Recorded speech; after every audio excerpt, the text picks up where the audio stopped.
Money Matters. I'm Charlie Shields of Wells Fargo Advisors, LLC. Patricia Dunn is my co-host, and Pat is from Merrill Lynch, also a member of SIPC like Wells Fargo is.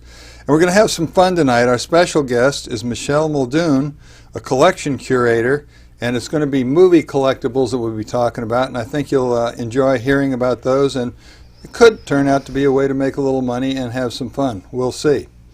Okay, Pat, let's get into the show. Without timing this and reminding our viewers and listeners, we're not lawyers, we're not accountants. We try to help them make some money, but they should consult their financial advisors also.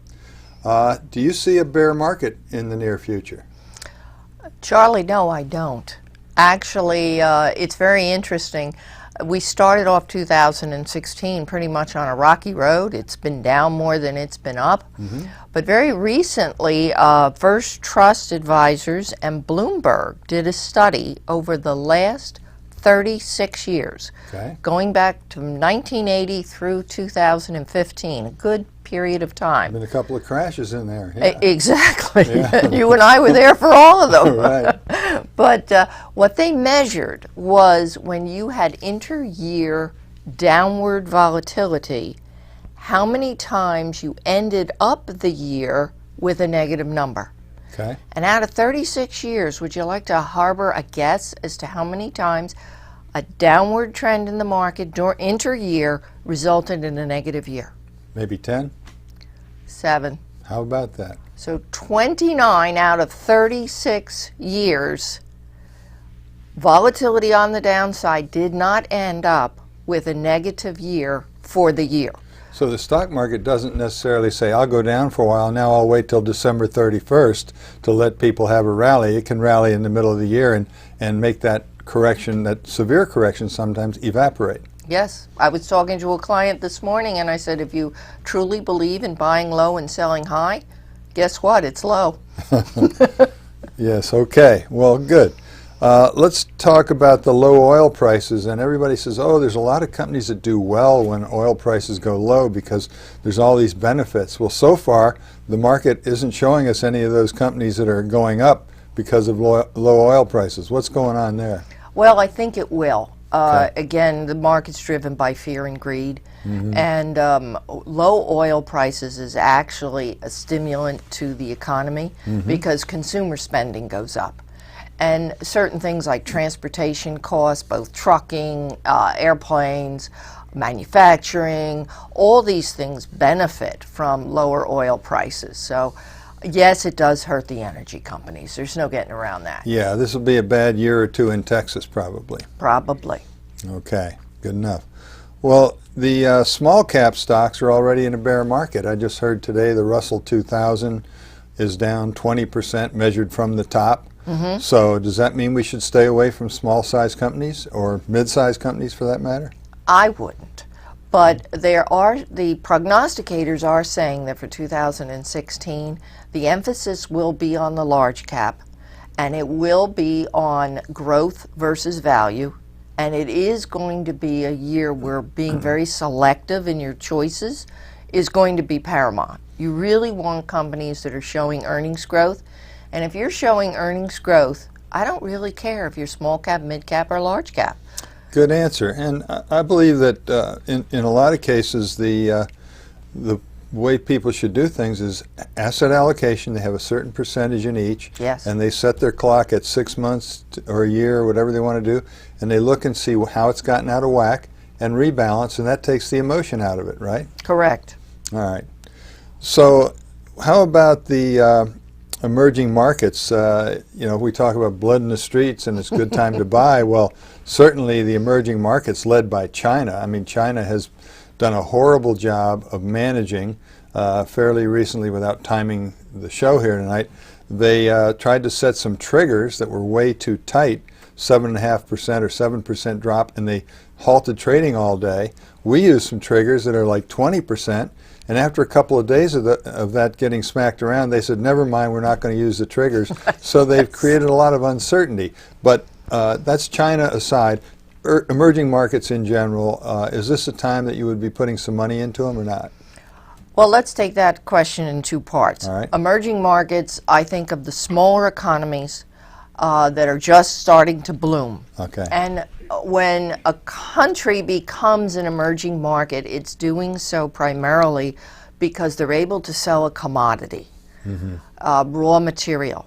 Okay. And commodities are way down. Yeah. So if you're going to get involved in commodities, you really have to have a long-term perspective. Okay. But going back to China, which I don't really classify as a true emerging market, Yeah. you know, they were really trying to compete with us. They have some fundamental issues there. Okay. And like you said, a lot of them are self-inflicted. So right now, what's going on in China is going to affect our market, but I think that that's the wrong question. The right question is, China's got to do what it's got to do to fix its problems. But what kind of exposure or how insulated is the American economy from what's going on over there? Okay. And when you look at it from that perspective, because that's really the question, you realize that we export $118 billion a year to China. Now, that sounds like a pretty big number, Charlie. Not in a $13 trillion economy, though, right? Bingo. Yeah. It's 0.66%, a little bit more than 0.5% of our gross national product. Okay. So I don't see us importing the problems of China here. Actually, I see the reverse. Cheaper Chinese goods coming here could actually be a stimulant. So if the markets have been pulled down 10 or 12%, mainly because of the Chinese scare, the conclusion I can draw is it's a false alarm and people should take advantage of it. I agree. All right, good. Now, the Fed has started on a path to raise interest rates. They've only had one as of the time of the taping of this show. Do you think all this turmoil that's going on is going to make the Fed back off? And do you think we'll be raising rates slower in 2016 than originally planned, which of course would be good news for investors, because the slower these interest rates go up, the happier investors are, right? Very interesting point there. Yes, given the history of the Fed and how they backed off on raising rates back in September and October because of conditions, and then they finally came through in December, it wouldn't surprise me at all if conditions leads them to go at a slower pace. But even at the pace that's predicted, they're only calling for 50 basis points in 2016. But what it is doing, interestingly enough, in today's paper, and of course this show is taped, showed at a later date, what's happening is that new home sales are going up dramatically. So it's acted as a stimulus, as people feeling that rents have reached a point where they're too high. Yeah. And they're saying, I'm going to buy a house before these interest rates get too high. Yeah. And home buying is good for our economy. Good. All right. Well, the other thing to tuck away about that is that the Fed doesn't like to raise interest rates right before an election. So if they back off for a while in the first half of the year, they probably won't be very aggressive in the second half of an election year. Good Let's point. move on to muni bonds. Are they a good buy right now? I would personally prefer muni bonds over corporates. Sure. And I recently looked at a sample portfolio, managed muni bonds versus managed corporate bonds, and was very surprised to see the current yield on this sample portfolio on the muni side was 4%, and on the corporate side it was 2.5%. With taxes due on the 2.5. Exactly. And my client said to me, Pat, why are we having this discussion? Okay, one quick one here. These a few stocks in the NASDAQ carried the NASDAQ higher in 2015. It was basically the 4 stocks they call the FANG stocks, but that doesn't matter. It's Facebook and Netflix and Google, that type of stock, Apple. Do you think that's still a good place for people to put their money, or have they carried the market and their multiples too high and they're dangerous right now? They have started to come down lately. What do you think? Well, I think it's something to be discussed with the individual financial advisor who knows the client's history. But from a prognostication point of view, 2016, the sectors that are being touted as probably doing the best are technology, are financials because of raising rates. That's very beneficial to financials. And believe it or not, telecommunications. Okay, good. Well, let's see if we can help one of our viewers, okay? Sure. We got Don Jordan of Ardmore says, what's so great about cloud business? And is the cloud a good long-term investment? You just talked about technology. Exactly. That comes right off of your last question. And understand, Don, that I cannot speak about making specific recommendations on securities on television. Okay. That this is best discussed with your financial advisor who knows your history, your personality, your goals, and your whole net worth picture. Mm-hmm. But having said that, I went and I Googled what were the top cloud stocks. And it was very interesting. Google tells us that the top companies are Netflix, Xerox, Pinterest, Instagram, Etsy, Apple, and MediaMath. That's quite a collection. Yeah. And when you look at that collection, some of the companies are private companies.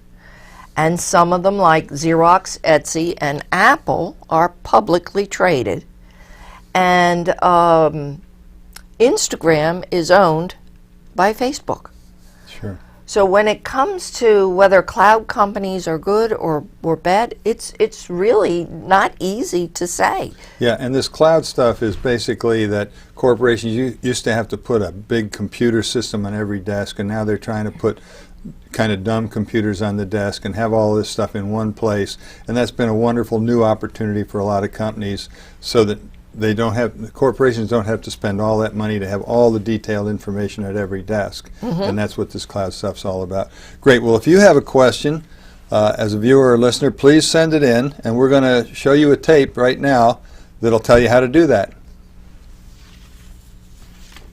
Answered on Money Matters, please go to our website, money-matterstv.com. On our homepage, click on the banner on the right that says, Send us your questions. While you're on our website, you can find information about our host and guests, as well as show notes and links about this show and past shows. Money Matters is also available as a podcast on iTunes and Stitcher, so you can listen to Money Matters while you're on the go. That website address, again, is money, M-O-N-E-Y, -matters, M-A-T-T-E-R-S, TV.com. Okay, now we're going to have a really fun part of the show. Michell Muldoon, thanks for being here today. Thank you. And we're going to talk about movie collectibles, and it's something that maybe people could have as a hobby and maybe people could have as an investment. So I know this stuff's been popular the last few years, and it's been pretty much growing. Tell our viewers and listeners whether you think this is something that they should do as a hobby, whether they could do it to possibly make some money. What's going on with movie collectibles? Oh, movie collectibles are opportunities on many different levels. For the serious collector who wants to purchase major movie posters, that is a big investment. But okay. As much as your audience might think that any movie poster is going to hold a value, that just isn't the case. Science fiction and horror films traditionally bring in the most money, and they cost the most money. Wow. In 2015, Heritage Auctions out of Dallas had a vintage movie auction poster, and they had a 3-sheet to Frankenstein from 1931 that went for $358,000. Oh my gosh. Wow. In 2006, there was an auction in England, and the poster to Metropolis, Fritz Lang's masterpiece, went for $696,000. So for some people, if they're willing to make that kind of investment and they want to hold on to it, it looks like some of those posters will actually increase in value, believe it or not. They're still highly desirable pieces. Well, Michelle, as someone who's totally new to this area of collecting, how would they know if a movie poster is even authentic? The way to find out if a poster is authentic is to really speak to dealers, because there are a lot of fakes out there, and someone who's new to this, might see something on eBay that's really reasonably priced, a $24.99 Frankenstein. It's most likely, of course, a fake. It's a reprint. The original posters were lithographs. They were on a very frail kind of paper, believe it or not, because these posters originally were not intended to be works of art. They were advertising pieces. So they would look at the paper. They would speak to a dealer. They would look on the internet because it's loaded with information about how you can spot a fake, and also you can compare prices from different dealers. You can go to Heritage, put a poster into their search query bar, and then find out what that poster has sold for over the past 10 to 20 years. Okay, how does one find who the reputable dealers are, who they can trust and who they can't? I'm sure it's a lot of hard work to it is. To get into and make sure you don't make a mistake, but with this kind of money it's very prudent to do that. Oh, absolutely. If you're going after something really important, you want to go to the major auction houses, Bonhams, Heritage Auctions, occasionally Sotheby's. You also want to look on eBay. If you're a new investor who wants to go into this, look at eBay, and then look at what's offered there or what you're interested in, and then go to a dealer. Okay. And you brought in some interesting items with you. Do you want to take a minute to discuss some of these? Or? Well, yes, we'll talk about Star Wars. Okay. Disney purchased Lucasfilms. That changes the value of the original Lucasfilms products and the posters. I'm sure you've been noticing all of the marketing that's been going on around Star Wars. Yes. And the introduction of new products. BB-8 is a new character. He's of the R2-D2 variety collectible. This product was about $10. This is a new Disney product. Most people who buy these will keep them in the boxes, keep them sealed in plastic, and hopefully 10 years from now, 20 years from now, this will increase in value. With the way they increase, the little kid says, "Let me play with that," right? And they rip the head off. Absolutely, and that's the beauty of how these survive. Those that have been carefully taken care of will increase in value, and you hope that the kids don't find them and play with them. Some of the interesting pieces that I brought tie into the collectible items. James Bond is very collectible, but more so the pre-1980 James Bond. That would have been the era of Sean Connery and Roger Moore. So I brought in two collectibles. Now, for instance, this Roger Moore collectible, this is original from the 1977 film Moonraker. Originally, this probably cost somewhere about $9, $10. Yeah. Now the value is up to about $250. Wow. So that's back in the day when I had to go to the movie the first day it came out. Yes. You know, as a naval aviator, and this stuff was so cool, and Moonraker was really neat. oh, it was a beautiful film. Yeah. Now, this Dr. No is a new product. So if you look at this, James Bond, it's Sean Connery, a very beautiful, detailed action figure. We wouldn't dare remove him from this box. So this, I do believe this was released in 2002, and that has certainly tripled in value. Well, we'll get you an armed guard to get home here after the show. These are some of the more fun pieces that I brought. Okay. For young collectors, believe it or not, these little Pez dispensers Pez dispenser? are a great way to start collecting. I'll be darned. Yeah. So I know there'll be lots of Disney fun stuff out there, and if kids are kind of interested in starting with something as small as this, Just be very careful. Again, put it away, wrap it in plastic, and keep it safe. And over the years, these Pez figures, believe it or not, have greatly increased in value, which is kind of funny, but they are charming, aren't they? They are. And I can see where you would buy two, let them play with one, and put the other one away. Right. And who knows, it could pay for college one day. Who knows? I also brought a piece, a beautiful Alfred Hitchcock piece. I don't want to bring it over here. North by Northwest. Okay. It's a European poster. What makes movie posters so interesting is pop culture has infiltrated the world. You were just talking about Stock's Netflix. Now that is available all over the world. And we have fans who absolutely love American pictures in China, in Japan. So even the European or the Asian posters, South American posters, are also highly collectible. So that's another way for someone who wants to get into collecting to start with maybe a foreign piece, because over time that will increase in value. So there's all different ways for someone to break into this hobby. Well, thanks for sharing. Yeah. Okay.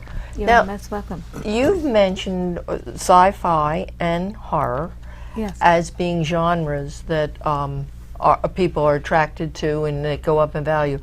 Are there any other genres that consistently show appreciation? Action films are really big. If you look at something like Terminator, Raiders of the Lost Ark, that is tremendously collectible. Jurassic Park. So action adventure is also very collectible. Drama is not. Romance is not. Oh. So my grandson shouldn't beat up his Power Rangers too much, right? He ought to keep them in good absolutely. shape. Right. Good. Power Rangers are not as collectible, let's say, Yeah. as Teenage Mutant Ninja Turtles. Okay, got it. Well, let's talk about examining a movie poster and looking at it and knowing what are the factors that make it valuable or not so valuable. If you were trying to advise a new person into this field, what would you tell them to look for? Well, first of all, I would say collect what you love. Okay. Because even if that piece does not go up tremendously in value, if you are collecting a genre, then you have something that has many facets to it. So then the collection as a whole will become valuable. When you talk about images alone, there are beautiful posters out there, iconic posters like Breakfast at Tiffany's. Does that come to mind? The image, it's so strong. Star Wars, once again, very strong image. Gone with the Wind, the incredible kiss that is about to happen between Clark Gable and Vivien Leigh. Another poster that would be quite remarkable is Silence of the Lambs, which AFI chose in 2006 as one of the most powerful images for a movie poster.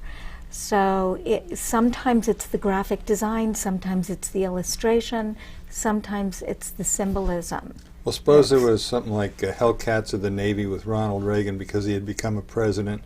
I mean, I realize scarcity is part of it, but if absolutely. If it wasn't a great movie, but there's a guy that became president, would that, I mean, that type of thing kick in? Yes, absolutely. But then again, there are not that many people who would love to own Ronald Reagan. Yeah.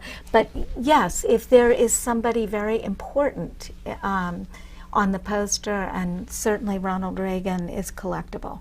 Okay. Now, how about artistic merit? Like if it's a particular artist that did it, does that play into the value? Yes, Reynolds Brown, Attack of the 50-Foot Woman. He was an artist who was part of the studio system. He was given assignments on the run. And he made these beautiful illustrations. I don't know if you've ever seen Attack of the 50-Foot Woman, but No, it is a I don't remember it's a wonderful poster. It's this gigantic woman who's scantily clad, reaching down to get her husband who's in a car driving on a freeway. It's an absolutely wonderful poster. Saul Bass is a graphic designer who did a lot of the Hitchcock films. Okay. He also did Otto Preminger's Anatomy of a Murder. Vertigo might come to mind. Yeah. Yes. So that's a beautiful design, a striking design. Saul Bass is very collectible. Okay, let's explore Star Wars a little more. I heard that $6 billion of memorabilia was being sold, you know, in conjunction with rolling out the new Star Wars. So that would intimidate me that there's so much of it that might dampen the value over the long term. But I'm sure, as you said earlier, it really enhances the value of the older stuff, because it now does. that makes it a very rare thing among all these other things that are out there, right? Absolutely. Uh-huh. But an interesting thing happened with Disney.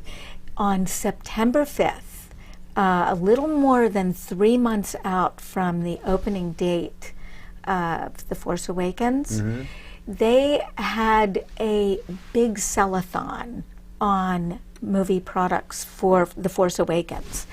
And there was one figure that was mislabeled on the box. Oh. And so what do you think that happened? That figure immediately became highly collectible. Yeah. Sure. And one often thinks, was this something that Disney did to start to create, you know, a feeding frenzy on products? And then, of course, what ended up happening is they corrected the mistake and redesigned the package and put zillions of these out into the marketplace. So do you see how that would create an urgency to purchase the figures? Sure. We just have a couple of minutes left, so Okay. in the next minute or so, just talk to us about how you got involved, how you got interested in this, and are the people that are in contact with you local here in the Delaware Valley, or do you do this all over the country? Well, the way that this happened is that I worked with my husband, who was a movie critic and a very passionate talk show host. Okay. And he really had so much love for this material that it spilled into every part of our lives. I see. My daughter was never allowed to play with any of these toys. Oh, cruel and unusual punishment. Yes, But now you are she's not happy. kidding. Absolutely. She still is like, oh, please. But I also worked in production for years, so I had a separate interest of my own, and I'm one of the founding members of Women in Film and Television. And of course, all of this spills into my life in every possible way. So do you go to trade shows around the country or to On look occasion, at this stuff? yes, on occasion, I do. All right. I'm not quite the passionate purchaser that other people are. I am more selective on what I would like to own. Wonderful. Well, I really appreciate you bringing in these precious items, and you've made it such an enjoyable show. And thank you. we wish you well, and we'd love to get you back again to get an update in the future if you're willing to come back. Absolutely. Wonderful. So Thank you. we try to give people the total picture of what's involved in investments, and sometimes we like to have something like this. It's not just talking about stocks and bonds and mutual funds. So thanks for being here tonight, Michelle. Thank you so much, Charlie. Well, next week, our special guest is going to be Cheryl Beth Kukler, and she is of Ballantree Consulting. She is a strategic coach and helps some of the largest companies in America to figure out how they should be doing better with their businesses. We hope you'll join us. As far as we're concerned, your money matters.